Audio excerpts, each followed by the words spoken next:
არასასიამოვნო სიახლე პენსიონერებისთვის სტაჟისა და დამსახურების მიხედვით 2007 წელს დაწესებული დანამატი გაუქმებულია. მთავრობის დადგენილება დამტკიცდა შედეგად 2012 წლის 1 სექტემბრიდან ყველა ასაკით პენსიონერი იმის მიუხედავად რამდენწლიანი შრომითი სტაჟი აქვს მას ერთსა და იმავე ოდენობის პენსიას მიიღებს.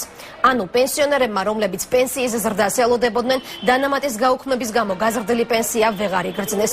აქ იგულისხმებიან 67 წლამდე ასაკის მამაკაცები და ქალები რომელთაც 25 წელი ან უფრო მეტი შრომითი სტაჟი აქვთ.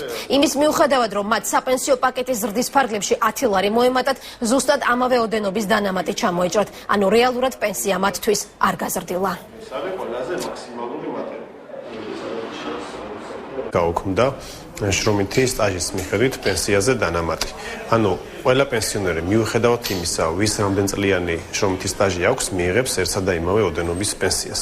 ამასთან ის ზრდა, რაზეც არის საუბარი, არ შეხებია გარკვეული კატეგორიის მოქალაქეებს, მაგალითად, ქალებს და მამაკაცებს 67 წლამდე ასაკის, რომელსაც ჰქონდათ 25 ან მეტი შრომითი სტაჟი, მათ ეს ზრდა არ შეხებიათ. მართალია, მათ მოემატათ 10 ლარი, მაგრამ ამავე დროს, რადგან გაუქმდა შრომითი სტაჟის მიხედვით დანამატი, მათ გაუქმდათ 10 ლარი.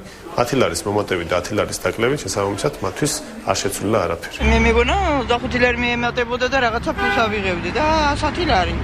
პენსიონერი 10 ლარის დიდი რამეა. მithumetes სიგარეტს ეწევი. სიგარეტი ზოგი 10 კოლოფი არის.